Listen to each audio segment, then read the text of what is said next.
Sometimes the quietest person in the room carries the heaviest secrets. Sometimes the soldier everyone underestimates has already walked through fire that would break most people. And sometimes what looks like weakness is actually the strongest kind of courage you'll ever see. Sarah Martinez learned this truth the hard way when she stepped off the bus at Fort Benning, Georgia, on a sweltering August morning in 2019. At barely 5'2" 2 inches tall and weighing just 115 pounds, she looked like a strong wind could knock her over. Her fellow recruits took one look at her and decided she didn't belong there. They had no idea that the small tattoo hidden beneath her collar told a story that would change everything they thought they knew about strength, survival, and what it really means to serve your country. What happened next would shake the entire base to its core and remind everyone that heroes don't always look like what you expect. This is the true story of how one young woman's past became the key to everyone's future, and how the very thing that made her different became exactly what made her extraordinary. The Georgia heat hit Sarah Martinez like a wall the moment she stepped off the air-conditioned bus. The humidity was thick enough to cut with a knife, and sweat immediately began beading on her forehead as she grabbed her single duffel bag from the pile of luggage, being roughly handled by drill sergeants.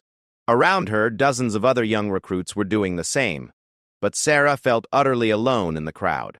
She had been quiet during the entire 12-hour bus ride from her hometown in Arizona, while other recruits shared stories about why they joined the military.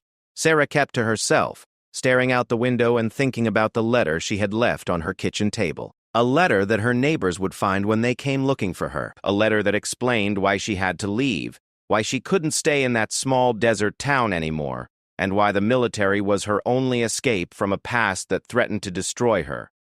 The drill sergeant's voice cut through her thoughts like a razor blade. "Listen up, maggots. You are no longer civilians. You are now property of the United States Army. You will move when I say move. You will breathe when I say breathe. And you will think when I say think." His voice echoed across the concrete platform where nearly 100 new recruits stood in the blazing sun. Sarah tried to stand as straight as possible, but next to the other recruits, she looked like a child who had wandered into the wrong place.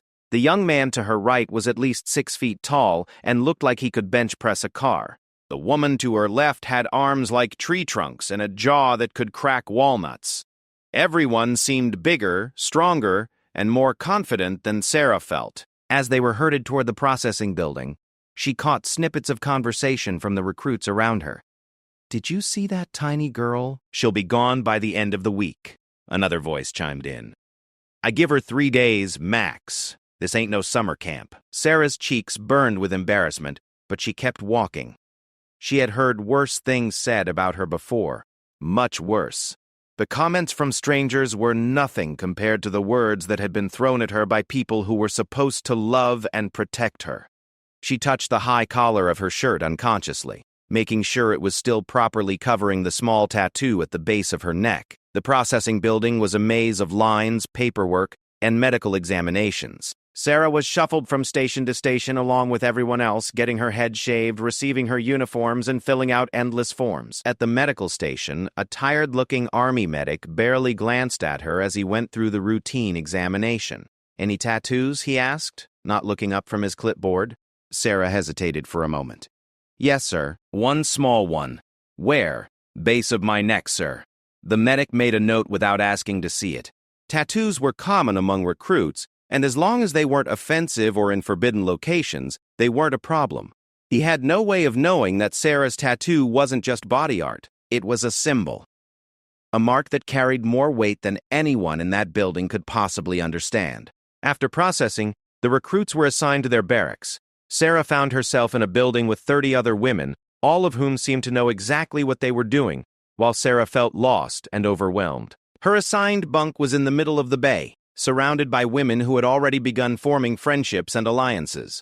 Her bunkmate was a tall redhead named Jessica, from Ohio, who had played college basketball before deciding to join the Army. "So, what made you want to become a soldier?" Jessica asked as they unpacked their gear. Sarah carefully folded her civilian clothes and placed them in her footlocker. "I needed a fresh start," she said simply. "Yeah, me too," Jessica replied. "I was getting nowhere with my degree, and my boyfriend was a total loser. The Army seemed like a good way to get my life on track." She looked at Sarah more closely. "You seem really young. How old are you?" 19. Sarah answered, which was true, though she felt much older than that. "I'm 22. Where are you from?" "Arizona, a small town you've probably never heard of." Sarah hoped Jessica wouldn't push for more details. She wasn't ready to talk about the place she had left behind, the place where everyone knew everyone else's business, where secrets had a way of destroying families, and where sometimes the only way to survive was to disappear completely. That evening, after a dinner of bland food in a noisy cafeteria, the recruits returned to their barracks for what their drill sergeant called personal time. It was supposed to be time to write letters home, organize their gear, and get ready for the challenges ahead. Sarah sat on her bunk and pulled out a notebook, but instead of writing a letter, she just stared at the blank page. Around her, other recruits were chatting, laughing, and sharing stories about their families.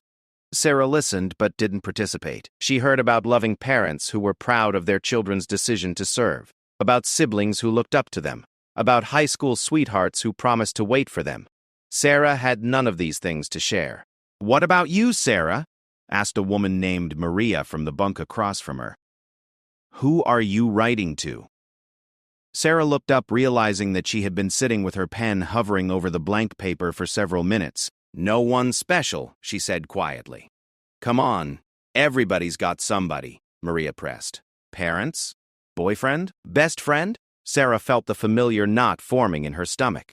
"My family situation is complicated," she said, hoping that would be enough to end the conversation.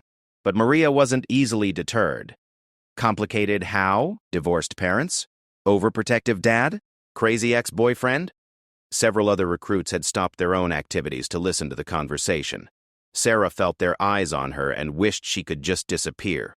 "It's not really something I like to talk about," she said, her voice barely above a whisper. "Oh, come on," said another recruit named Brandy. "We're all going to be living together for the next few months. We might as well get to know each other. What's the big secret?" Sarah's hand unconsciously moved to her collar again, and she felt the small raised edges of her tattoo through the fabric of her shirt. The secret wasn't just her family situation. The secret was why she had that tattoo, what it represented, and why she could never go back to the life she had left behind. "I just prefer to keep my personal life private," Sarah said, closing her notebook and standing up. "I'm going to take a shower." She grabbed her toiletry bag and headed toward the bathroom, leaving behind a group of curious and slightly annoyed recruits.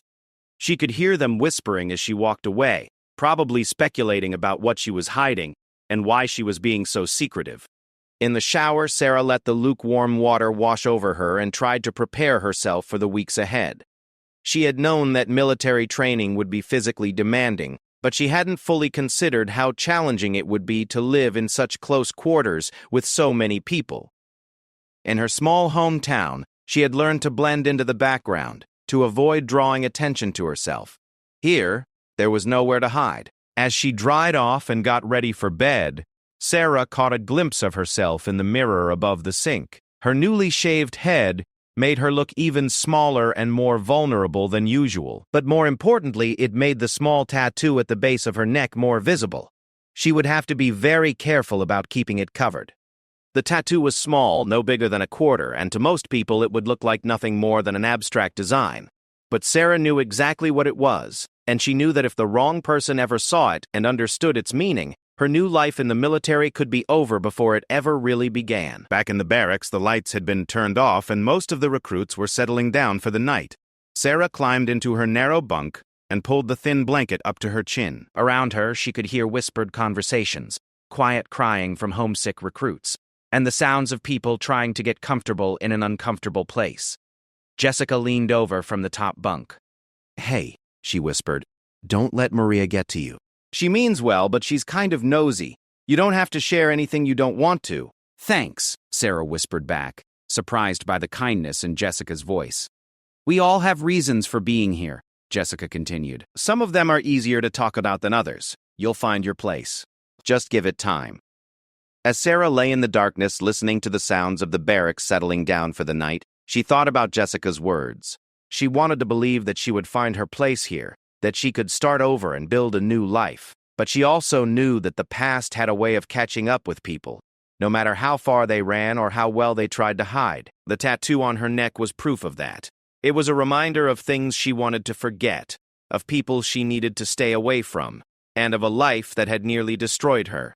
Tomorrow, her real training would begin, and she would have to find a way to be strong enough to survive it while keeping her secret safe. She closed her eyes and tried to sleep, but her mind kept racing. She thought about the letter she had left behind, about the people who were probably looking for her, and about whether joining the military had been the right choice.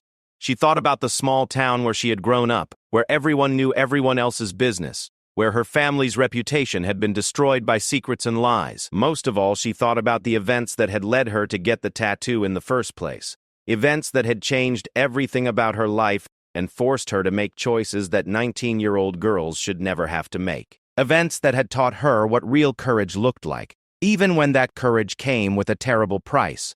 Tomorrow would bring new challenges, new people to meet, and new ways to prove herself. Sarah fell asleep hoping that she would be strong enough to face whatever came next, and that her past would stay buried long enough for her to build a future worth fighting for. The alarm sounded at 0500 hours, jolting Sarah awake from a restless sleep filled with dreams about home. Around her, 30 other women scrambled out of their bunks, rushing to get dressed and ready for their first day of real military training. Sarah moved quickly but methodically, having learned early in life that panic never helped any situation. Drill Sergeant Martinez burst through the barracks door like a hurricane. "You have exactly 4 minutes to get yourselves outside in formation. If you're not ready, you'll be doing push-ups until I get tired of watching you struggle." His voice echoed off the concrete walls, and several recruits jumped as if they'd been shot. Sarah noticed the irony that she shared a last name with her drill sergeant, but she kept the observation to herself.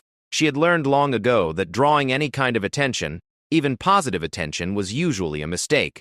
She finished tying her boots and fell in line with the other recruits as they rushed outside into the pre-dawn darkness. The formation was a disaster. Nobody knew where they were supposed to stand, people were bumping into each other, and the drill sergeant's frustration was growing by the second. "What is this mess?" he shouted. "You people look like a herd of confused cattle. Martinez, Sarah, front and center." Sarah's heart sank as she stepped forward. Being singled out on the first day was exactly what she had been hoping to avoid. She stood at attention in front of Drill Sergeant Martinez, trying to keep her expression neutral while her mind raced through possible reasons why he had called her out. "So, Martinez," the drill sergeant said, walking in a circle around her. "Same last name as me. You think that makes you special? You think you deserve some kind of special treatment?" "No, sir," Sarah replied, her voice as strong as she could make it. "I hope not, because from where I'm standing, you look like you belong in a high school classroom, not on my training field." "You're what, 16? 17? 19, sir," Sarah corrected, though she knew her small stature made her look much younger. 19? Drill Sergeant Martinez laughed, and several of the other recruits snickered. "Well, 19-year-old Martinez, let's see if you can do 19 push-ups without collapsing. Drop and give me 20. Sarah immediately dropped to the ground and began doing push-ups. Her form was perfect, her breathing controlled, and she completed all 20 without any sign of struggle. She had been doing push-ups every morning for the past 2 years as part of preparing herself for this moment. When she finished, she jumped back to her feet and stood at attention. The drill sergeant looked slightly surprised but didn't let it show in his voice. "Not bad, Martinez. But push-ups aren't going to save you when we start running. I bet you can't even make it a mile without collapsing." "I can run, sir," Sarah said simply. "We'll see about that. Formation. We're starting with a nice, easy 3-mile run. Anyone who falls out will be recycled to the next group. Let's go." The group began jogging through the pre-dawn darkness, their boots hitting the pavement in an uneven rhythm that would eventually, hopefully, become synchronized. Sarah settled into a pace near the middle of the group, not wanting to stand out by being either too fast or too slow. As they ran, she could hear conversations happening around her. Some recruits were already struggling, their breathing labored and their steps faltering. Others seemed to be barely warmed up, jogging easily and talking as if they were on a casual stroll through the park. "That little girl is going to drop out before we hit the first mile marker," she heard someone say between heavy breaths. "Poor thing probably thought this was going to be like cheerleading practice," another voice added. Sarah kept her breathing steady and her pace consistent. Running had become her escape over the past few years, when life at home became too intense, when the situation with her family became unbearable. She would put on her running shoes and disappear into the desert outside her town. She had run through anger, through fear, through grief, and through loneliness. 3 miles was nothing compared to some of the distances she had covered when she was running away from memories that threatened to overwhelm her. By the 2-mile mark, several recruits had dropped out of the formation, walking along the side of the road with their hands on their hips, gasping for breath. Sarah was still running steadily, not even breathing hard. A few of the stronger runners had noticed and were looking at her with surprise. "Hey, Tiny!" called out a recruit named Stevens who was running near her. "You doing okay over there?" "I'm fine," Sarah replied without changing her breathing pattern. "Where did you learn to run like that? You're barely breathing hard." Sarah didn't answer immediately. The truth was that she had learned to run out of necessity. When you lived in a house where violence could explode without warning, when you needed to get away fast and couldn't depend on anyone else to help you, running became a survival skill. But she couldn't tell Stevens that. "I ran track in high school," she said instead, which was partially true. She had run track her freshman year before everything in her life fell apart. When they finished the 3-mile run, Sarah was among the first half of the group to cross the finish line. She wasn't the fastest runner, but she hadn't struggled at all. Drill Sergeant Martinez looked at her with something that might have been respect, though his expression remained stern. "Apparently Martinez can run," he announced to the group. "Too bad the Army needs more than just runners. Today we're going to find out what else you can do." The rest of the day was a blur of activities designed to test every aspect of their physical and mental capabilities. They did obstacle courses, weapon handling training, and team-building exercises. Sarah approached each challenge methodically, drawing on skills she didn't even realize she possessed. During the obstacle course, her small size actually became an advantage. She could crawl through tight spaces that larger recruits struggled with, and her light weight made climbing easier than it was for bulkier soldiers. When they reached the rope climb, several of the bigger recruits struggled to pull their own body weight up the 30-foot rope. Sarah scaled it smoothly, using technique rather than brute strength. "Where did you learn to climb like that?" Jessica asked as they moved to the next obstacle. Sarah almost smiled at the memory. "I had to get into my bedroom window a lot when I was younger," she said. What she didn't mention was that she had learned to climb because sometimes coming through the front door wasn't safe, especially when her stepfather had been drinking and looking for someone to take his anger out on. During weapons training, Sarah's concentration and attention to detail impressed the instructors. She listened carefully to every instruction, asked clarifying questions, and handled the equipment with respect and precision. Growing up in Arizona, she had learned to shoot when she was 12 years old, though not for recreation.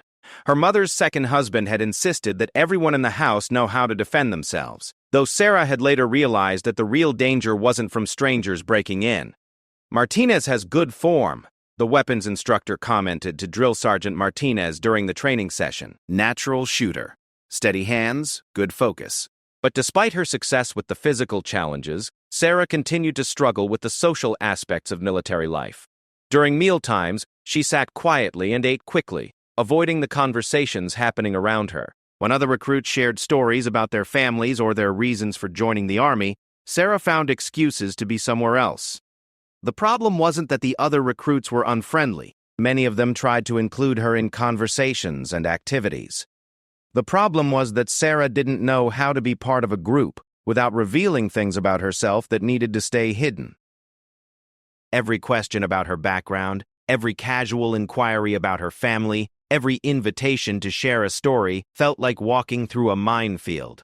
"You know, Martinez," said Maria one evening as they were cleaning their weapons, "you're kind of a mystery. You're obviously tough, you can run and climb and shoot better than half the guys in our sister company, but you act like you're afraid of your own shadow when we're just sitting around talking."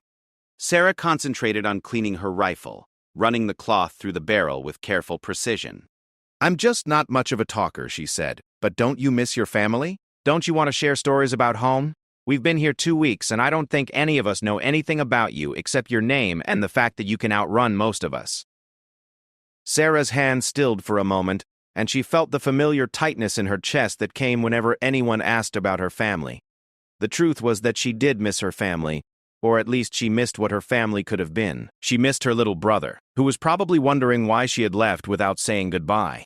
She missed her mother, who had tried her best in impossible circumstances, but she also felt relief every day that she woke up and didn't have to worry about what mood her stepfather would be in, whether there would be enough food in the house, or whether today would be the day when his anger finally went too far. "My family situation is complicated," Sarah said, using the same phrase she had used on her first night. "I'd rather focus on the future than talk about the past." Maria exchanged a look with Jessica, and Sarah caught the gesture. She knew they were starting to think there was something wrong with her, some reason why she was so secretive. The irony was that they were right, but not in the way they imagined. That night, as Sarah lay in her bunk staring at the ceiling, she thought about the tattoo on her neck and what it represented. She thought about the day she had gotten it, about the fear and determination that had driven her to walk into that tattoo parlor in the next town over from where she lived. She thought about what the symbol meant, about the organization it represented, and about why carrying that mark was both the bravest and most dangerous thing she had ever done. The tattoo wasn't just body art. It was a badge of honor from a group that most people had never heard of, a group that existed in the shadows to help people who had nowhere else to turn.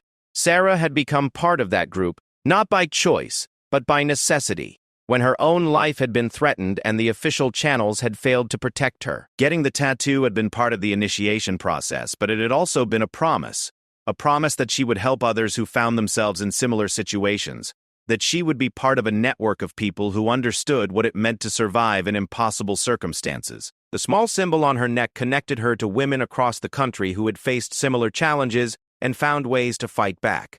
But being part of that network also meant carrying secrets that could never be shared. It meant knowing things about organized crime, about underground networks, and about people who would kill to keep their activities hidden.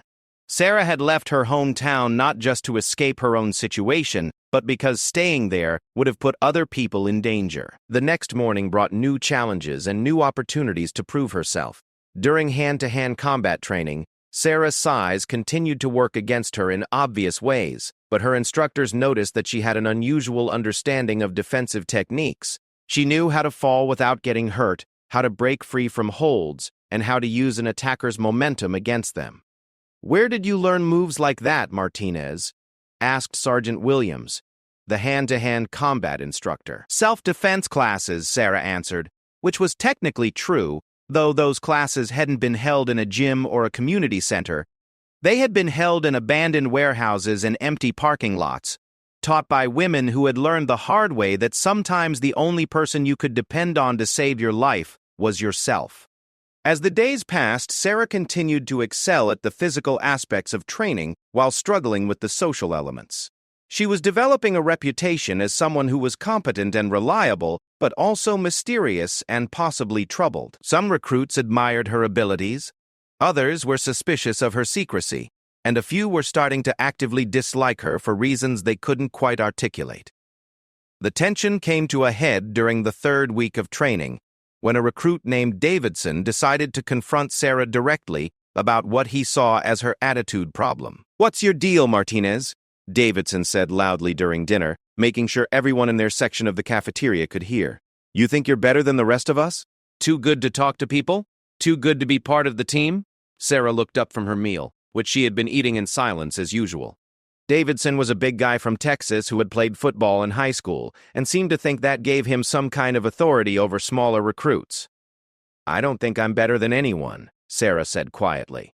"Then why do you act like it? Why do you sit there like a robot every day, not talking to anybody, not sharing anything about yourself? We're supposed to be a unit, but you act like you're on some kind of secret mission." Several other recruits were watching the confrontation with interest, and Sarah felt the familiar surge of anxiety that came with being the center of attention. "I'm just a private person," she said. "Private?" Davidson laughed. "Lady, we're in the army. There is no private. We eat together, sleep together, train together, and fight together. But you act like you're above all that, like you've got some kind of secret that makes you special."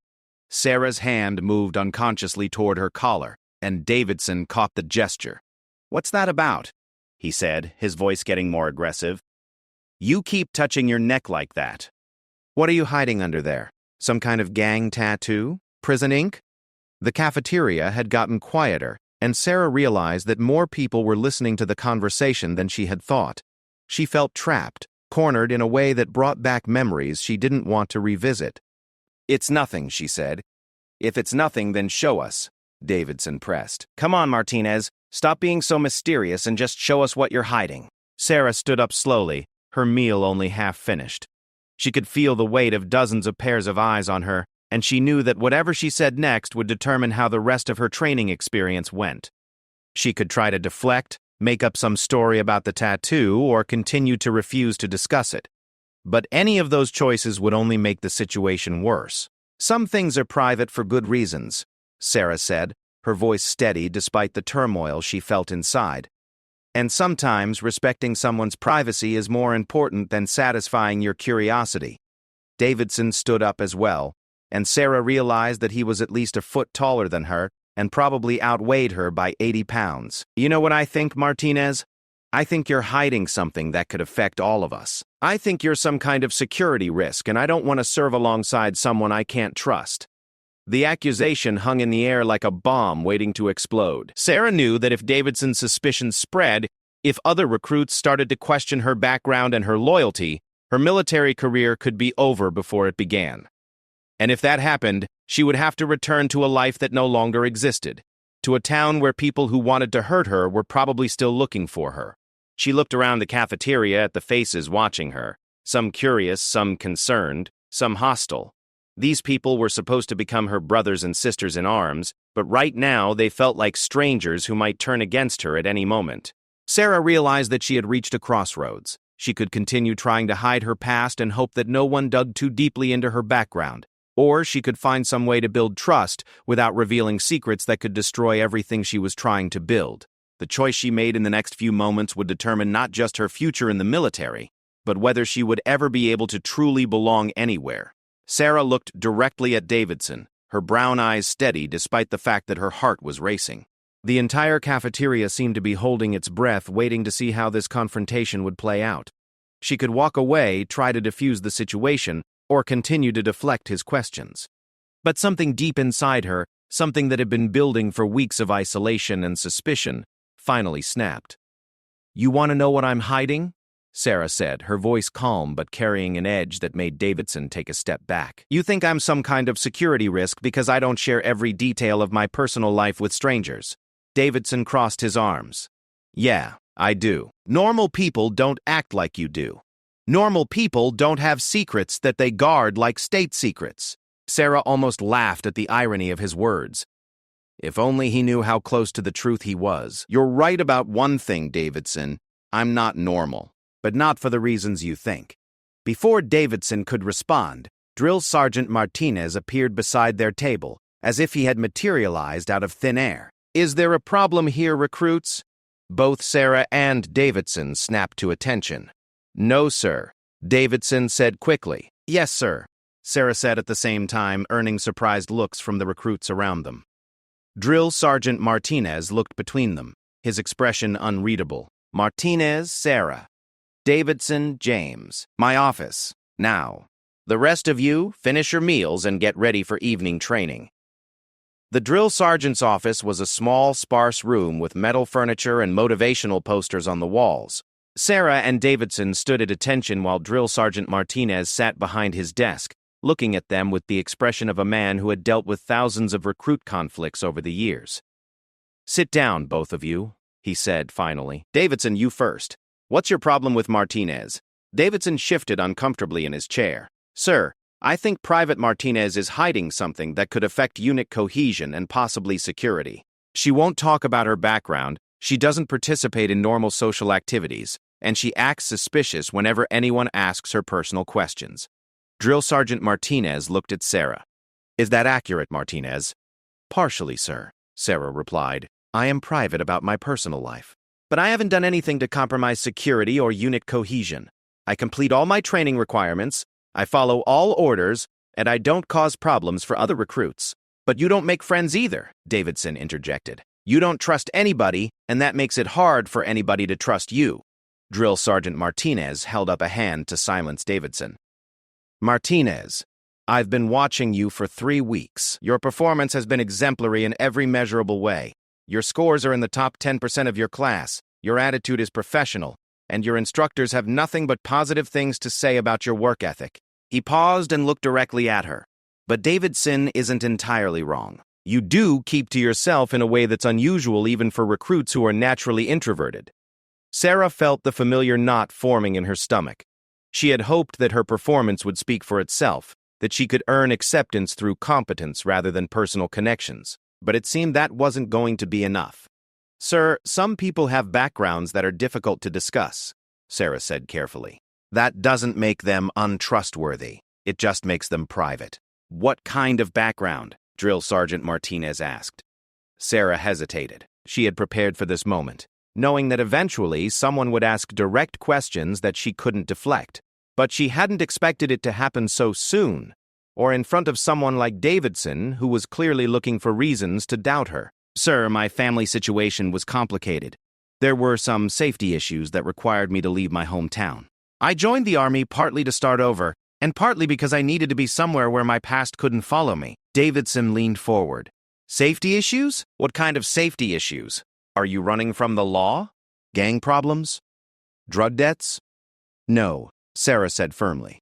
Nothing like that. Drill Sergeant Martinez studied her face carefully. Martinez, I need you to be more specific. If there are people looking for you, if there are legal issues in your background, or if there's any reason why serving in the military might put you or others at risk, I need to know about it.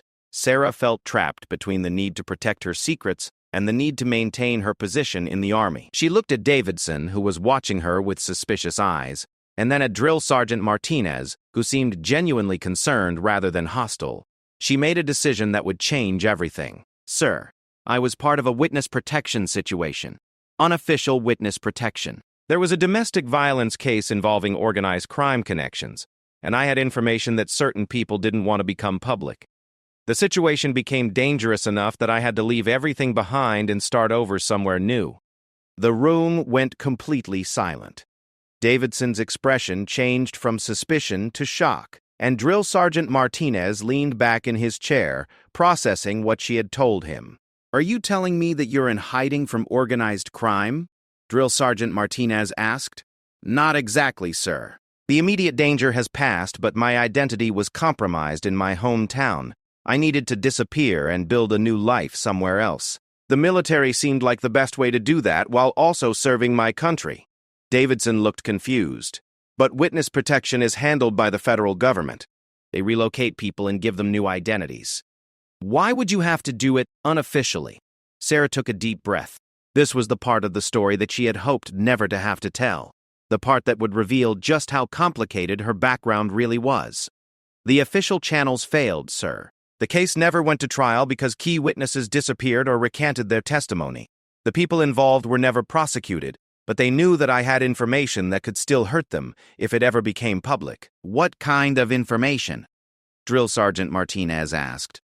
Sarah's hand moved to her collar again, and this time she didn't try to stop herself. Information about a human trafficking operation that was using local businesses as fronts. Information about police officers and local politicians who were being paid to look the other way. Information about where money was being laundered and how young women were being recruited and transported. The weight of her words settled over the room like a heavy blanket. Sarah had never told anyone the complete story before, and saying it out loud made it real in a way that keeping it inside never had. My stepfather was involved, she continued, her voice barely above a whisper. He wasn't just a drunk who couldn't keep a job. He was a recruiter. He would identify vulnerable girls from broken families or girls who were struggling in school, and he would introduce them to people who promised them better lives in bigger cities. Most of those girls were never seen again. Davidson's face had gone pale. How did you find out? Sarah looked down at her hands, which were clenched tightly in her lap. He tried to recruit me. When I refused, when I started asking questions, he became violent. My mother tried to protect me, but she was scared too. That's when I started documenting everything I could find, taking pictures, recording conversations when I could do it safely. Why didn't you go to the police? Drill Sergeant Martinez asked. I did, sir. I went to the local police and they told me they would investigate. But nothing happened. Months went by, and I started to realize that some of the officers I had talked to were the same ones who had been protecting my stepfather's operation. That's when I got connected to a network of people who help in situations where the official system has failed. What kind of network? Davidson asked, though his tone had completely changed from suspicion to concern. Sarah's hand moved to the back of her neck, and for the first time since arriving at Fort Benning, she seriously considered revealing the tattoo that she had kept hidden. It's hard to explain, sir. It's not an official organization, but it's made up of people who have been in similar situations, women who have escaped trafficking operations, former law enforcement officers who got tired of corruption, people who understand how to work outside the system when the system is part of the problem. And this network helped you escape? Drill Sergeant Martinez asked. Yes, sir. They helped me gather evidence. They helped me stay safe when my stepfather realized what I was doing, and they helped me disappear when it became clear that I couldn't stay in my hometown. They also helped me understand that joining the military was probably the safest way to build a new life while still being able to help other people who might find themselves in similar situations. The room fell silent again as both men processed what Sarah had told them. Finally, Drill Sergeant Martinez spoke. Martinez, this is far beyond anything I'm equipped to handle. I'm going to have to report this conversation to my commanding officer, and he's probably going to want to involve military intelligence and possibly federal agencies. Sarah's heart sank. Sir, does that mean I'll be discharged from the program? I don't know, Drill Sergeant Martinez said honestly. It means that people much higher up the chain of command than me are going to have to decide whether having you in the military creates more risks or more opportunities. What do you mean by opportunities? Davidson asked. Drill Sergeant Martinez looked at Sarah with an expression that might have been respect. Think about it, Davidson. Private Martinez has information about organized crime operations, experience with undercover work, and connections to a network of people who specialize in helping victims of human trafficking. Those aren't exactly common qualifications among Army recruits. Sarah felt a small spark of hope. Sir, I joined the Army because I wanted to serve my country and because I needed a safe place to build a new life. But I also joined because I thought my experiences might be valuable in helping other people who find themselves in dangerous situations. What about your family? Davidson asked. Your mother? Your brother? Are they safe? Sarah's expression darkened. My mother died in a car accident 6 months after I left. The police said it was just an accident, but the network told me that accidents like that aren't usually accidents. My brother was placed in foster care, and the network is keeping an eye on him to make sure he stays safe. Davidson shook his head in disbelief. Jesus, Martinez, I'm sorry. I had no idea. How could you? Sarah replied. I never told anyone. I couldn't tell anyone. The fewer people who know the details, the safer everyone is. Drill Sergeant Martinez stood up. All right, here's what's going to happen. Davidson, you're going to go back to the barracks and you're going to tell anyone who asks that this was a minor disciplinary issue that got resolved. You're not going to repeat anything you heard in this room to anyone. Is that understood? Yes, sir. Davidson replied immediately. Martinez, you're going to report to Colonel Peterson's office at 0800 tomorrow morning. In the meantime, you're restricted to base and you're not to discuss this conversation with anyone else. Is that understood? Yes, sir, Sarah said, though she felt like her world was collapsing around her once again. As they left the drill sergeant's office, Davidson walked beside Sarah in silence for several minutes. Finally, he spoke. Martinez, I owe you an apology. I thought you were being stuck up or antisocial. I had no idea you were dealing with something like that. You couldn't have known, Sarah replied. And you weren't wrong about me being antisocial. I am. I have to be. But now that I know why, Davidson trailed off, seeming to struggle with what to say. Look, I know I can't understand what you've been through, but if there's anything I can do to help, anything at all, just let me know. Sarah looked at him with surprise. Thank you. That means more than you know. As they approached the barracks, Davidson stopped walking. Martinez, can I ask you something? That tattoo you keep hiding? Does it have something to do with all this? Sarah hesitated, then nodded. It's a symbol that connects me to the network that helped me. It's not something I can show casually, because there are people who would recognize it and understand what it means. People who might want to hurt you. People who might want to hurt a lot of people, Sarah corrected. The network operates in secret for a reason. The moment it becomes public knowledge, it stops being effective and starts being dangerous. Davidson nodded thoughtfully. I won't say anything to anyone, but Martinez, maybe it's time to stop hiding so much. Maybe the people here, the people who are going to be your brothers and sisters in arms, maybe they deserve to know enough about who you are to understand why you're worth trusting.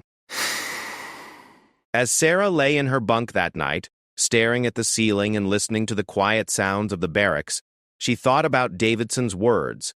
For weeks, she had been trying to build a new life by keeping her old life completely separate. But maybe that wasn't possible. Maybe the experiences that had driven her to join the army were exactly the experiences that would make her valuable as a soldier. Tomorrow she would meet with Colonel Peterson, and her future in the military would be decided by people who understood the bigger picture in ways that she couldn't. But tonight, for the first time since arriving at Fort Benning, Sarah felt like she wasn't completely alone. Davidson knew her story now, and he had chosen to offer support instead of judgment. It wasn't much, but it was a beginning. She touched the small tattoo on the back of her neck and thought about the women in the network who had helped her escape, who had taught her that survival sometimes required becoming someone else entirely. They had prepared her for this moment even if she hadn't realized it at the time. Now she would find out whether their training and her courage would be enough to build the life she had been fighting for. Sarah stood at attention outside Colonel Peterson's office at exactly 0800 hours, her uniform pressed to perfection, and her mind racing through every possible outcome of the meeting ahead. She had barely slept the night before, alternating between hope that her honesty would be seen as an asset and fear that her complicated background would end her military career before it truly began. The door opened, and a stern-looking woman in her 50s gestured for Sarah to enter. "Private Martinez, please come in." Sarah stepped into the office and was surprised to find that Colonel Peterson wasn't alone. 3 other people were seated around a small conference table, a man in a military intelligence uniform, a woman in civilian clothes who had the unmistakable bearing of a federal agent, and another colonel whose insignia Sarah didn't recognize. "At ease, Private," Colonel Peterson said. "Please, have a seat." Sarah sat in the empty chair facing the panel of officials, trying to keep her expression calm while her heart hammered in her chest. Colonel Peterson opened a thick file folder and spread several documents across the table. "Private Martinez, we've spent the last 18 hours verifying the information you shared with Drill Sergeant Martinez yesterday. I have to say, your story checked out in ways that were both impressive and concerning." The woman in civilian clothes leaned forward. "Private Martinez, I'm Agent Sarah Chen with the FBI. Before we continue, I want you to know that you're not in any legal trouble. In fact, the information you provided 2 years ago through unofficial channels helped us build cases against several individuals who are now serving federal prison sentences for human trafficking and racketeering." Sarah felt a wave of relief wash over her, followed immediately by confusion. "Ma'am, I was told that nothing came of the information I provided. I was told that the case never went anywhere." "That's what we wanted you to think," Agent Chen replied, "and it's what we wanted the criminal organization to think as well. When cases involve corruption at the local level, we sometimes have to work very carefully to protect our sources while we build evidence. Your information was crucial, but we couldn't let anyone know that we were using it." The military intelligence officer spoke up. "Private Martinez, the network that helped you escape and relocate has been on our radar for several years, not because they're doing anything illegal, but because they're remarkably effective at operations that parallel some of our own intelligence work. They've helped dozens of people disappear safely. They've gathered intelligence on criminal organizations that law enforcement couldn't penetrate, and they've done it all while staying completely off the official books." Sarah didn't know how to respond to that information. The network had always been described to her as a loose collection of people helping other people, not as an organization that was sophisticated enough to attract attention from military intelligence. Colonel Peterson continued reading from her file. "Private Martinez, your background check revealed some interesting details that weren't in your initial application. You speak fluent Spanish and competent Portuguese. You have demonstrated skills in surveillance, evidence gathering, and operational security that are well beyond what we would expect from a civilian. And you have connections to people and information that could be extremely valuable to military intelligence operations. Ma'am, I don't understand what you're asking me, Sarah said carefully. The second colonel spoke for the first time. Private Martinez, I'm Colonel Williams from Special Operations Command. What we're asking you is whether you would be interested in a different kind of military career than the one you originally applied for. Sarah felt like the ground was shifting beneath her feet. What kind of career, sir? Agent Chen pulled out a photograph and placed it on the table in front of Sarah. Do you recognize this symbol? Sarah's breath caught in her throat. The photograph showed a tattoo identical to the one on the back of her neck. Yes, ma'am. That's the symbol of the network. This photograph was taken from a woman we arrested last month in connection with a human trafficking operation in California. She claimed that she was undercover, working to gather evidence against the traffickers. When we investigated her story, we discovered that she was telling the truth. She had been placed in that operation by the same network that helped you escape from Arizona. Colonel Williams leaned forward. Private Martinez, what we've learned is that your network isn't just helping people escape dangerous situations. They're actively working to disrupt criminal organizations from the inside. They're placing people in positions where they can gather intelligence, document crimes, and help other victims escape. Sarah thought about the women who had trained her, who had taught her how to document evidence without being detected, how to communicate secretly, and how to disappear when necessary. She had assumed that they were teaching her survival skills. It had never occurred to her that they might be teaching her intelligence skills. The tattoo, Agent Chen continued, isn't just a symbol of membership. It's a way for network members to identify each other in dangerous situations. It's also a way for law enforcement to identify people who might have valuable information or specialized skills. Colonel Peterson closed the file and looked directly at Sarah. Private Martinez, your original plan was to complete basic training, serve your enlistment as a regular soldier, and build a quiet life away from your past. That's still an option. Your performance has been exemplary, and you would make an excellent addition to any unit in the Army. But, Colonel Williams continued, you also have the option to use your background and skills in ways that could make a much bigger difference. Special Operations Command is always looking for people with your particular combination of language skills, cultural knowledge, and operational experience. Sarah felt overwhelmed. Sir, what exactly would that mean? What would I be asked to do? Agent Chen answered. Initially, it would mean additional training beyond basic training. Language enhancement, advanced surveillance techniques, undercover operations, and intelligence analysis. Eventually, it could mean being placed in situations where you could help identify and disrupt human trafficking operations, both domestically and internationally. You would essentially be doing the same kind of work you were doing with the network, Colonel Williams added, but with official backing, better resources, and the full protection of the United States military. Sarah was quiet for several long minutes, processing everything she had been told. Finally, she spoke. What about the other recruits in my training company? What would they be told about why I'm being reassigned? Colonel Peterson smiled slightly. Private Martinez, one of the things we've been most impressed with is how you've handled the social dynamics of basic training. According to Drill Sergeant Martinez, your conversation with Private Davidson yesterday resulted in him becoming one of your strongest supporters. He's been telling other recruits that they misjudged you and that you're exactly the kind of person they want watching their backs in a dangerous situation. He told them about my background? Sarah asked with alarm. No, Agent Chen replied. He told them that you had survived difficult circumstances that you couldn't discuss for security reasons, and that anyone who questioned your loyalty was an idiot. Apparently, that was enough to change the entire dynamic of your training company. Colonel Williams nodded.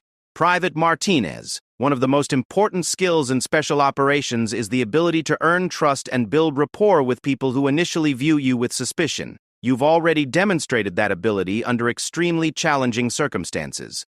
Sarah thought about the past few weeks, about the isolation and the suspicion and the constant fear that her secrets would be discovered. But she also thought about Davidson's apology, about Jessica's quiet support, and about the other recruits who had started including her in conversations after Davidson's endorsement. If I choose the special operations path, Sarah asked, would I still be able to maintain relationships with the people in my current training company? For security reasons, your training would be classified and your assignments would be need to know, Colonel Peterson replied. But you would still be a soldier in the United States Army. And the bonds you form with other soldiers would still be valid and important, Agent Chen added. Private Martinez, the network that helped you has been doing important work, but they've been limited by their unofficial status. They can't make arrests, they can't access certain kinds of information, and they can't provide official protection for the people they help. By working with us, you could have access to all of those resources. Sarah took a deep breath. Ma'am, can I ask about my brother? About his safety? Your brother is safe, Agent Chen said firmly. He's in a good foster home with a family that's been carefully vetted.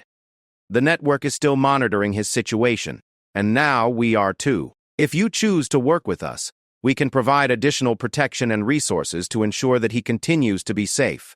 The room fell silent as Sarah considered her options. She could continue with her original plan, complete basic training, and spend her enlistment as a regular soldier in a regular unit. It would be a good life, a safe life, and it would give her the fresh start she had been looking for. Or she could embrace the skills and experiences that she had tried so hard to leave behind and use them to help other people who were trapped in the same kinds of situations that she had escaped from. It would be more dangerous, more complicated, and it would mean continuing to live with secrets that she couldn't share with most people. But it would also mean that her mother's death and her own suffering would have meaning beyond just survival. It would mean that the network's investment in her training and escape would pay dividends in ways that could help countless other victims. Sir, Sarah said finally, addressing Colonel Williams, if I choose the special operations path, would I be able to help the network continue their work? Would I be able to maintain those connections? Not only would you be able to maintain those connections, Colonel Williams replied, you would be able to strengthen them. We would provide resources and support that would make their operations more effective and safer for everyone involved. Sarah thought about the women who had risked their own safety to help her escape, who had taught her skills that she hadn't fully appreciated until this moment. She thought about other young women who might be facing the same impossible choices that she had faced, who might need the same kind of help that had saved her life. Most importantly, she thought about the tattoo on her neck and what it really represented. It wasn't just a mark of survival or membership in a secret organization. It was a promise that she would use her freedom to help others find their own freedom. Colonel Williams, Sarah said, sitting up straighter in her chair, I would be honored to serve in Special Operations Command. When do I start? The panel exchanged glances, and Sarah caught a look of satisfaction on Colonel Peterson's face. Private Martinez, you'll complete basic training with your current company. Your performance and your relationships with your fellow recruits are important for your cover story and for your own development as a soldier. After graduation, you'll report to Fort Bragg for additional training. Agent Chen smiled. Private Martinez, welcome to a very select group of people who work to protect those who cannot protect themselves. Your courage in coming forward with your story has already made a difference, and I have no doubt that your service will save lives. As Sarah walked back to the training area, she felt like she was seeing everything with new eyes. The other recruits were preparing for their morning run, and several of them waved to her as she approached. Davidson jogged over to her with a concerned expression. How did it go? He asked quietly. Better than I expected, Sarah replied honestly. I can't talk about the details, but I think everything is going to work out. Good, David said. Because we've got your back, Martinez. Whatever you're dealing with, you don't have to deal with it alone anymore. As Sarah changed into her PT gear and prepared to join the morning run, she realized that Davidson was right. For the first time in years, she wasn't alone. She had fellow soldiers who trusted her, superiors who valued her skills, and a mission that would allow her to turn her painful past into a powerful future. The tattoo on her neck no longer felt like a secret she had to hide. It felt like a badge of honor that connected her to a community of people who understood that sometimes the most important battles are fought in shadows, and that sometimes the greatest service comes from helping people who have been forgotten by everyone else. As the group began their morning run, Sarah settled into the familiar rhythm that had carried her through so many difficult miles. But this time, she wasn't running away from anything. She was running toward a future where her survival would become the foundation for helping others survive, and where the skills that had kept her alive would be used to save lives. 6 weeks later, Sarah stood in formation with her training company on the parade ground at Fort Benning, wearing her dress blue uniform, and feeling a sense of accomplishment she had never experienced before. The Georgia sun was beating down on the assembled recruits, their families, and the officers who had come to witness their graduation from basic training, but Sarah barely noticed the heat. She was too focused on the magnitude of what this moment represented. Around her, she could hear the quiet conversations of recruits who were discussing their assignments and their plans for the future. Some were excited about their advanced training programs, others were nervous about their first duty stations, and a few were already making plans to meet up during leave periods. Sarah listened to these conversations with a mixture of happiness for her fellow soldiers and sadness that her own path would be very different from theirs. "Martinez," Jessica whispered from her position in formation, "have you heard anything about your assignment yet? I know you said it was classified, but I was hoping you could at least tell us where you're going." Sarah kept her eyes forward and her voice low. "Fort Bragg for additional training. After that, I'm not sure." "Lucky," said Stevens, who was standing behind them. "Fort Bragg is where all the special operations people train. That's some serious stuff." Sarah had grown closer to her fellow recruits over the past 6 weeks than she had expected to when she first arrived. After her confrontation with Davidson and the subsequent meeting with Colonel Peterson, word had somehow spread through the training company that Sarah had a background that explained her mysterious behavior. Nobody knew the details, but they all understood that she had survived something significant, and that her secretiveness was necessary rather than antisocial. The change in how people treated her had been remarkable. Instead of viewing her as aloof or untrustworthy, the other recruits began seeing her as someone who had already been tested by life and had proven her strength. They started seeking her advice on difficult training exercises, asking for help with skills that came naturally to her, and including her in conversations and activities that she had previously avoided. Davidson, in particular, had become one of her strongest supporters.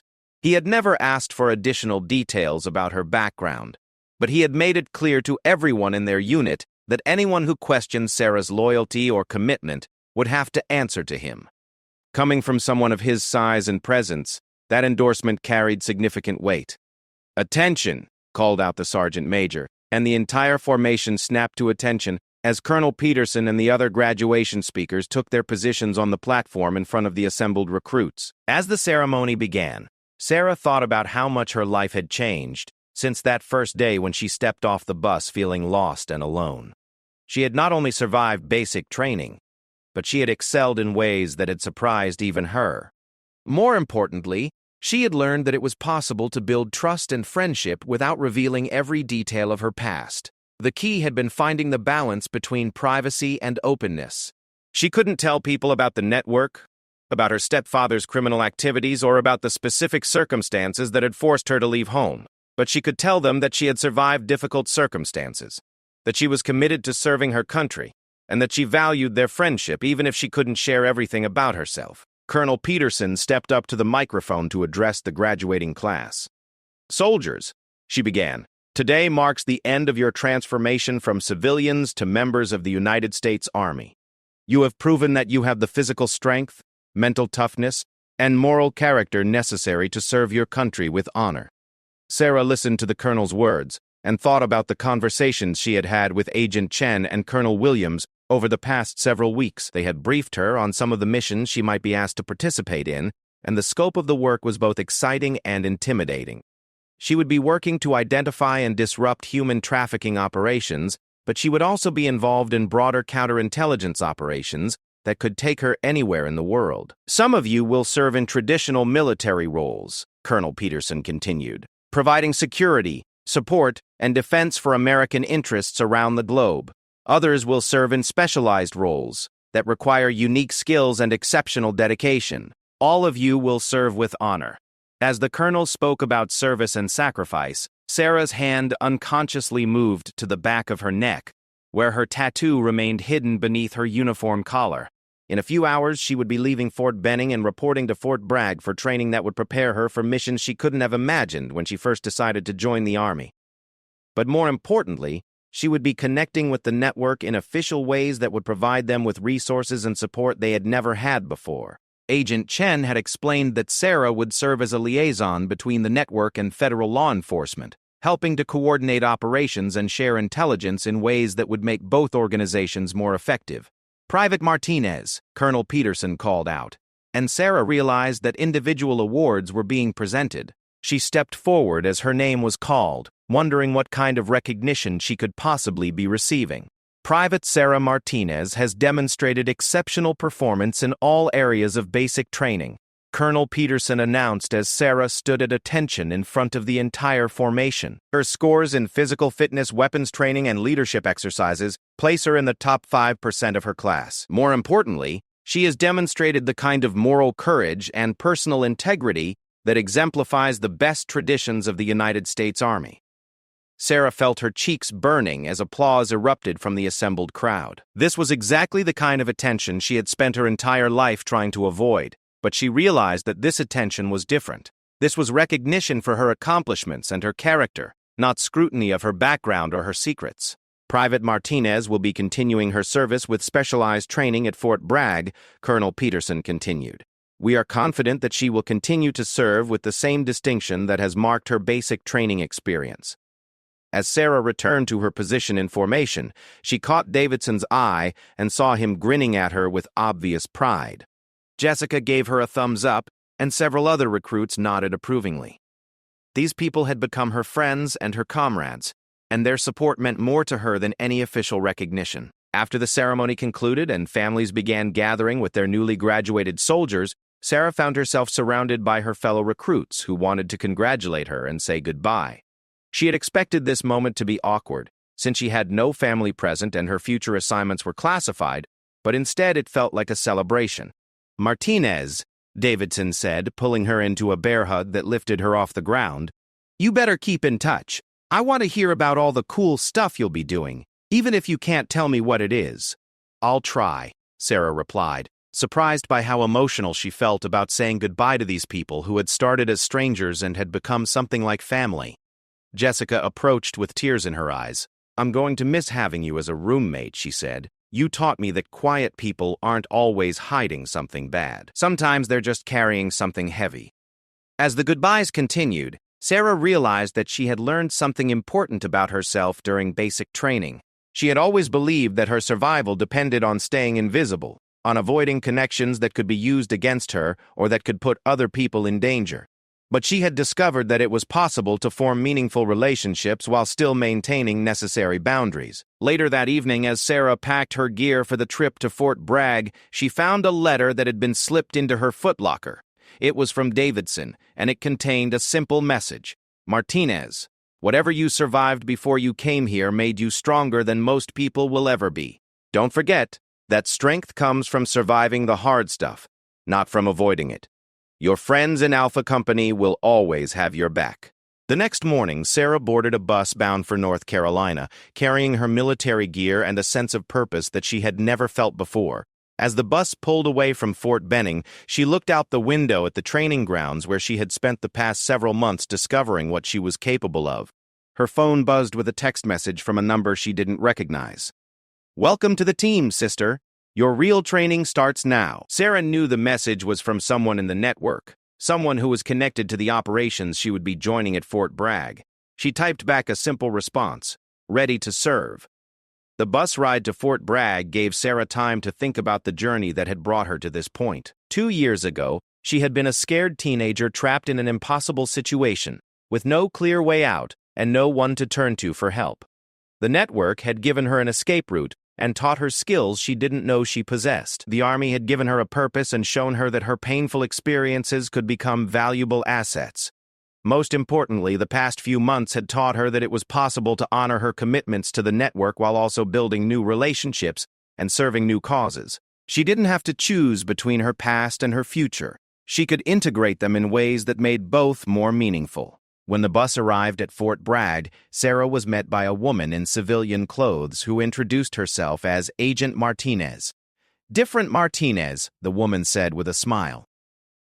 "But we're all family here." As they drove through the base toward the building where Sarah would begin her specialized training, Agent Martinez explained what the next few months would involve. "You'll be learning advanced surveillance techniques, foreign language enhancement, cultural immersion training, and operational planning. But more importantly, You'll be learning how to work with the network in ways that provide official support for their operations while maintaining their security and effectiveness. What will my first assignment be? Sarah asked. There's a trafficking operation in Florida that's been moving young women from Central America through a network of businesses that look legitimate on the surface, Agent Martinez replied. The network has identified a potential infiltration point, but they need someone with official backing who can gather evidence that will hold up in federal court. Sarah felt the familiar surge of determination that came whenever she thought about other people facing the same kinds of dangers she had escaped. When do I start? Agent Martinez smiled. You start today. But first, there's someone who wants to meet you. They pulled up in front of a nondescript office building, and Agent Martinez led Sarah through a series of secure doors to a small conference room. Inside, a woman in her 40s was waiting with a cup of coffee and a warm smile. Sarah, the woman said, standing up and extending her hand, I'm Rebecca. I was one of the people who helped coordinate your escape from Arizona. Sarah shook Rebecca's hand, feeling a rush of emotion at seeing someone from the network face-to-face for the first time since leaving home. Thank you, she said simply. For everything. Thank you, Rebecca replied, for being brave enough to use what we taught you in ways that can help so many other people. Your mother would be proud of what you've accomplished. As Sarah settled into her chair and prepared to learn about her first official mission, she thought about the tattoo on her neck and what it had come to represent. It was no longer a secret she had to hide or a burden she had to carry alone. It was a symbol of her connection to a community of people who understood that sometimes the most important work happens in shadows, and that sometimes the greatest service comes from helping people who have been forgotten by everyone else. But now that symbol also connected her to something larger, the United States Army, federal law enforcement, and a mission that would allow her to use all of her skills and experiences to protect people who couldn't protect themselves. The scared teenager who had left Arizona was gone, replaced by a soldier who had found her purpose and her place in the world. The conversation with Rebecca and Agent Martinez lasted for several hours, covering operational details, security protocols, and long-term strategic objectives. As Sarah listened and asked questions, she realized that her training at Fort Benning had been just the beginning. The real work, the work that would define her military career and her contribution to the network, was just starting. When the meeting concluded, Sarah stepped outside into the North Carolina evening air and looked up at the stars. For the first time in years, she felt like she was exactly where she belonged, doing exactly what she was meant to do. The past would always be part of her story, but it was no longer the only part. The future stretched ahead of her, full of challenges and opportunities to make a difference in ways she was only beginning to understand. The tattoo on her neck was no longer a secret. It was a promise that she intended to keep.